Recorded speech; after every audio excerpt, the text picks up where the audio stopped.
gabadhu caadiyan sidaan humanitariankan arrimahan bini'aadamnimaday barata ku takhasustay iyadaana ay ka shaqaynayso shaqadeeda ahayd marka hadda urur oo iyo fondazione qolyahan ururo iyo fondazionayaasha fondazionuhu waa ururo dhaqaalana ayagu haystaan oo dhaqaala soo gala oo fangareeya oo maalgeliya waxyaaba marka iyada waxaa mas-uul loogama dhigina waxaa laga qaybgeliya iyada iyo 8 dhalinyaro ah oo magaaladan Milan oo Talyaaniga ku nool inay ka shaqeeyaan project islaamofobiyada waxa la yiraahdo islaamka nacaybka kasoo horjeeda inay ka qayb qaadato ka shaqeyso marka sababta loogu xushay haddii aad dadka u sheegto gabadhan sababta loogu xushay waa laba sabab kow waxa weeye gabadhan waxa weeyaan waayo aragnimo waxay qabtaa oo islaam nacayb ah oo islaamka markay iyadu qaadatay lagu neebcaaday oo lagu dhibaato ay kala kulantay marka waayo aragnimo waxay qabtaa iyadoo Talyaaniga in islaamka la neceb yahay labo waxa weeyaan waa qof caan ah oo adduunka caanka ah oo magac leh maadaama iyada laftirkeeda la afduubay oo dhibaato badan ay soo martay saddex waxa weeye hawsheedaba waxay tahayba iyadiyo islaama iyo iyadiyo oo maxay deen bini'aadanka sida la isugu soo dhaweeyo iyo sida loo ixtiraamo ay ku takhasusto baratay taas ayadoo laga duulayo yaa waxa la yiri marka ka shaqee adigu projectkan oo Talyaaniga iyo EU-ga iyo isla fangareynaya adiguna dadka kala shaqee sidii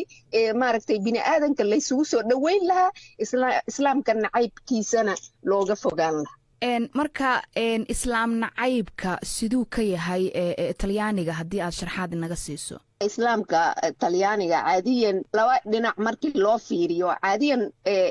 marka islaamka ilaa waagii Torre Gemelle oo maaragtay Twin Towerski Mareykanka ay soo rideen 2011 dhibaato ka taagnay sababtay daraad anniversary bay ahayd ilaa sida Al-Qaeda ay dhibaatadaas u geysatay waxa weeye ummadda islaamka iyo magaca islaamka caqabad baa saaray laakiin caqabada waaweyn oo siyaasadda loo jeedo oo Ameerikaanka iyo waxaas ay dabada ka buufinayeen waxaa ka daran caqabad hoose oo nacayb dad oo aan saa u badnayn laakiin aan yarayn ay cuqdad u hayaan ummadda muslimka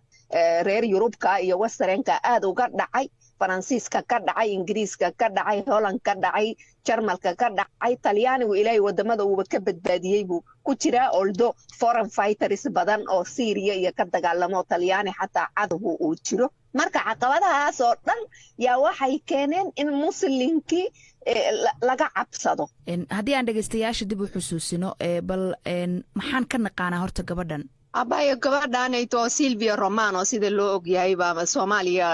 lagu afduubay oo lagu hayn jiray waxa weeye halkan Talyaaniga markay timid waati isbedelka isku samaysay diinteeda oo muslimnimada qaadatay muslimnimada qaadashadeedii caqabado badan baa kala soo kulmay iyo dacaayad oo socialka loo soo geliyo iyo maaragtay hanjabaad iyo waxyaabo noocaas haddeer xataa Augustan markay fasax aaday oo reerkooda ay fasax u raacday meelaha fasax u aaday maadaama gabadhii ay xijaaban tahay waxa weeyaan waa lagu fooriyaa waa lagu buuqaa waa dad baa aan badnayn baa laakiin target garaystay